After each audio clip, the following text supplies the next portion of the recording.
Hello guys, I'm back with another review today, and today we're going to be looking at Superman Birthright, which is steadily becoming one of my favourite Superman stories. So this is different to a lot of other Superman stories out there because this one is in fact an origin story and it's done very, very well. I would give this book about a 4.5 out of 5, maybe a 4.8. It's a fantastic story for new readers of Superman, so if you're not overly familiar with Superman and his origin story and all of the characters in his universe, then this is a really good story to jump on because the origin story isn't that far-fetched to his original story from way back when he first started in Action Comics.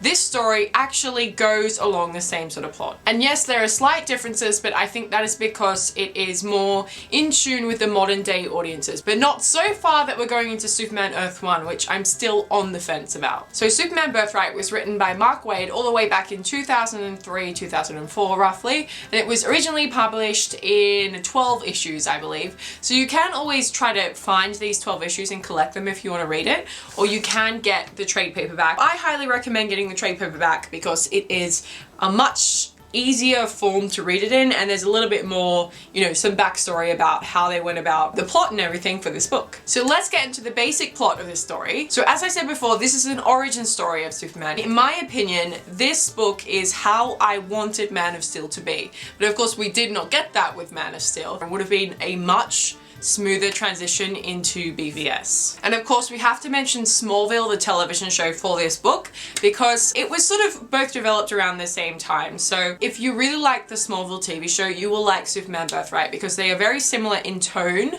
and they are also very similar in developing their characters. So we have Clark Kent and Lex Luthor both living in Smallville, the origin. Of course, their story is a lot different to what it is in Smallville, but their characters are developed very thoroughly. There's a huge amount of character development, which is amazing. So we see a lot of Clark Kent growing up and Lex Luthor as well, and the problems that Lex faced when he was a kid. So this book focuses mostly on creating the Man of Steel and his villain, Lex Luthor. So of course in this book we get to see Clark growing up in Smallville, but he also does what I thought he should have done in Man of Steel, which is when he goes away and does his all like walkabout, actually gets into journalism, because that is a main point of Clark's character. So Clark is sort of his mid to late 20s and we see him in West Africa. He's off learning about the world, reporting, being a journalist. What? Clark Kent is a journalist? Yes. He is David Goyer. He is a journalist. You need this backstory for the character. Okay, calm down. Stop talking about Man of Steel. I'm sorry, forewarning, I'm going to keep comparing this to Man of Steel. But yes, Clark is a journalist and he's reporting in West Africa and he gets caught in a dangerous civil war. And while this story churns out, he learns a lot more just about life in general and saving people, doing the right thing. Obviously this isn't the only place he's visited, but this is the one that they focus on. So he's obviously gone to a lot of different places in the world, gotten a lot of knowledge and really build up his journalism portfolio. We also see him coming home to Smallville and seeing Jonathan and Martha Kent. So at this stage, Jonathan hasn't died yet, and Clark gets an epiphany that he wants to help people, but he needs an identity so that he can do it. So this then begins becoming Superman. And we see in the story that Jonathan is a little iffy about him going into the world and becoming the superhero, which again is very similar to the Jonathan Kent we saw in Man of Steel. Eventually he does get over it and he can't hold Clark back, and Martha helps Clark create his Superman costume and he goes to Metropolis. In Metropolis he of course actually gets an interview with Perry White, which makes sense that he would, have an interview with the Daily Planet because he is now sort of known as a journalist. So he had to create his Clark Kent identity. So Perry didn't take him seriously at first because he had to play his Clark Kent role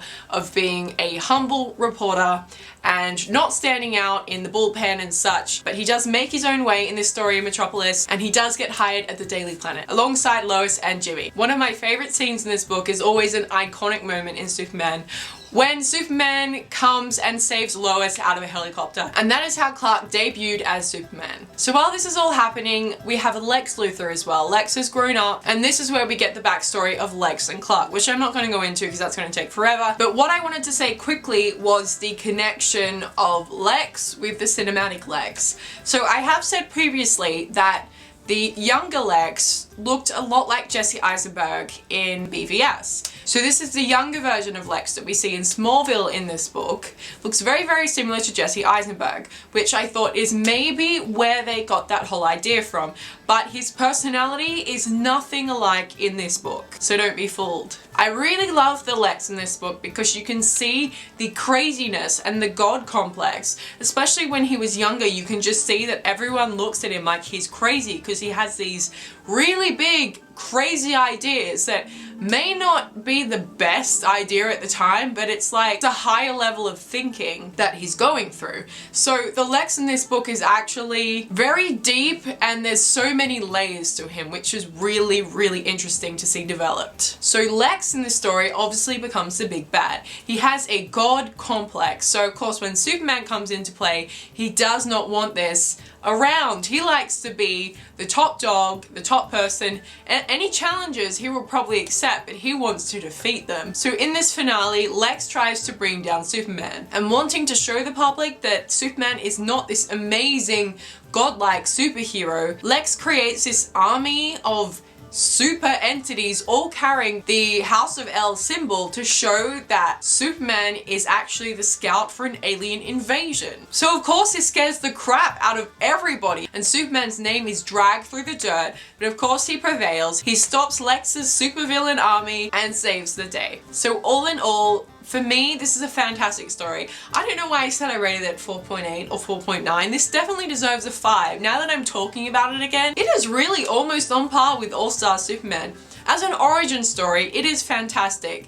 The art is fantastic, the story is fantastic, and the way that the characters are developed, there's so much development in this story that it's just so full of life and everything. I want to say, in terms of Superman as a character, a lot of people say to me, like, they think that I like the Superman old school Boy Scout, which in a way I do like him, but he's not like the only Superman to me. There's so many different sides of Superman. He's not just some silly, goofy Boy Scout. He's a deep character with so many different things. And I think when I was talking about the problem with Superman's character in the cinematic universe, people were saying that you don't like him because he is now serious. No, that is absolutely not true.